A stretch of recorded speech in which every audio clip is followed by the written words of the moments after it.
They are two of Mzansi's most beloved twin duo forces in the entertainment industry, dominating all spheres: digital, lifestyle, fashion, media, and content creations. Please put your hands together for the beautiful sister act, Innocent and Millicent, the Twinz. Hello, gorgeous, gorgeous girls. How are you? Welcome back to the show. Oh, Good to be back.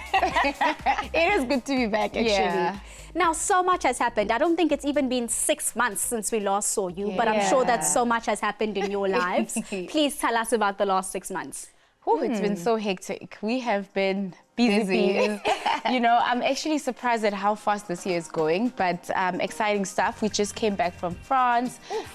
We're speaking at the Cannes Lions Festival. So Naturally. we were actually like the first, part of the first African creators to grace that stage, which was incredible. Huge. It was huge because Scary. Oh my goodness. it was scary. I mean, it's a advertising marketing space. and then now filled. they're introducing creators, and what better way to start with hearing what African voices have to say about the creative space. I mean, that was like amazing. That was really great for us. We also managed to grace a magazine cover, you know, together. Yes. It was our first time together on a magazine cover, although we had graced magazine covers individually, but this one was awesome because I mean, you know, when you're trying to work so hard on a brand and you finally get that recognition together, it's really just a moment of celebration, and it's always an opportunity to reintroduce yourself to the audience.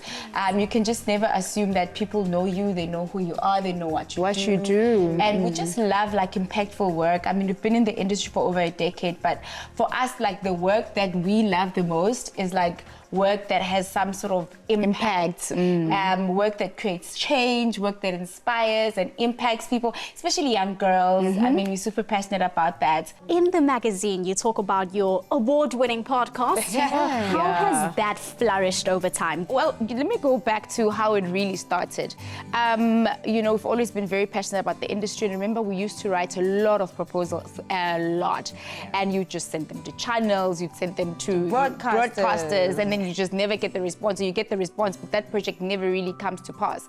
And so we said, you know what, instead of just sitting and waiting for opportunities, how about we create our own while we wait, you know? And that's exactly what we did. We're like, let's bring the concepts. Of course, they're not going to be as big as it is for television. This is for an online space. And so we started producing different shows on our channel, which is Twinz TV on YouTube. And that's how the podcast came about. So when podcast became a thing, and when we started, it was not even really a thing, we were right? just doing a talk show. We're just like, it's a talk show. Then podcasting happened. Like, okay, it's a podcast. Now it's a podcast. Let's change the vibe. We need the whole stand and the whole drama. then we got into podcasting. Yeah, and which that's is how great, we got into podcasting. And it's really all about authentic storytelling. We wanted to give people an opportunity to tell their stories in their own voice, to speak about what they've been through, because the name of the podcast is called I've Been Through the Most. Because we had been through the most.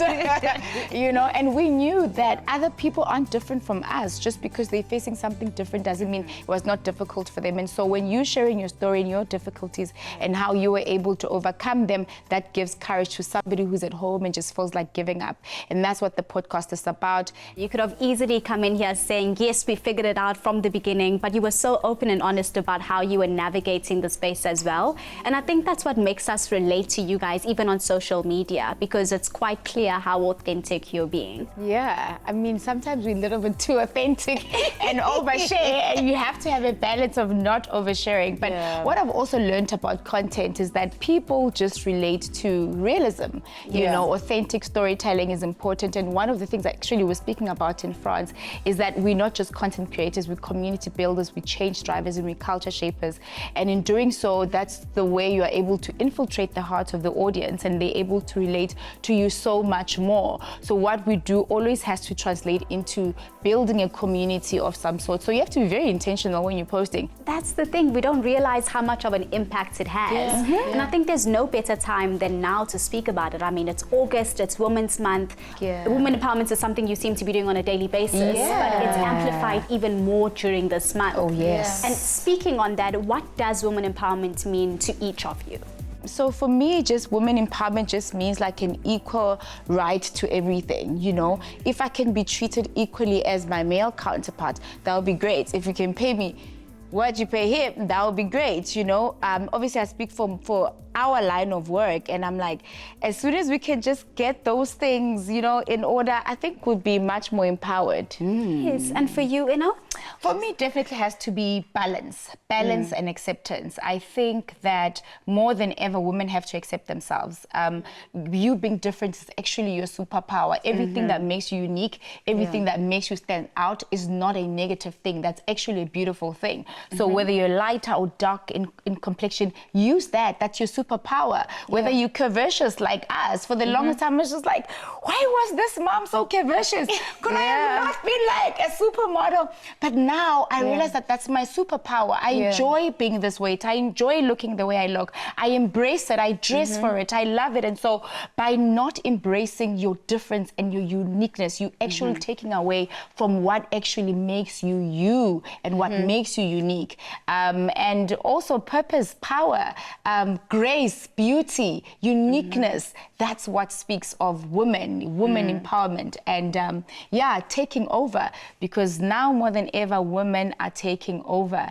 And I feel the heat for men, but this is only the beginning. And instead of fighting it, I think let's work together. Let's not compete. Let's complement each other and create a better future for our children, for the next generation. Guys are so incredibly strong. I didn't think I'd be getting so many gems of wisdom from you guys today. So I do have to ask you, who are the women in your lives that have shaped you to be the way that you are? So for me, definitely my grandmother, because she did raise us.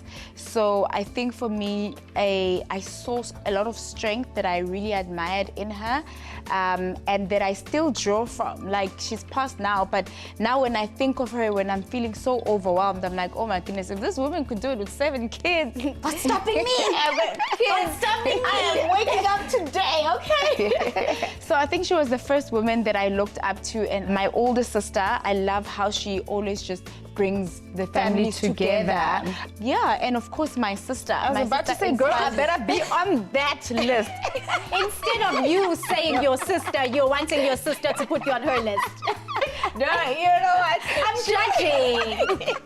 She is pulling me to... No, but she's definitely on my list. She really, really does inspire me. Her work ethic is impeccable. She's such a professional. Can I tell you, when she got her job on Skeem Sam, right? So we from Mamelodi, as mentioned, so we speak like Mamelodi language. Yes. And yes. So now for Skeem Sam, you should speak like 100% Teflop Spedi. In a week, my sister learned how to speak Spedi fluently. Johnny? Yes. Because I should remember. Yes. I just had to go back to my memory bank and remember my grandfather. Somewhere back there. So I just had to bring it back. Listen, she went to the audition. I was there in the car going through the lines with her. And I was like, is this you? You sound like so Betty. Oh my goodness.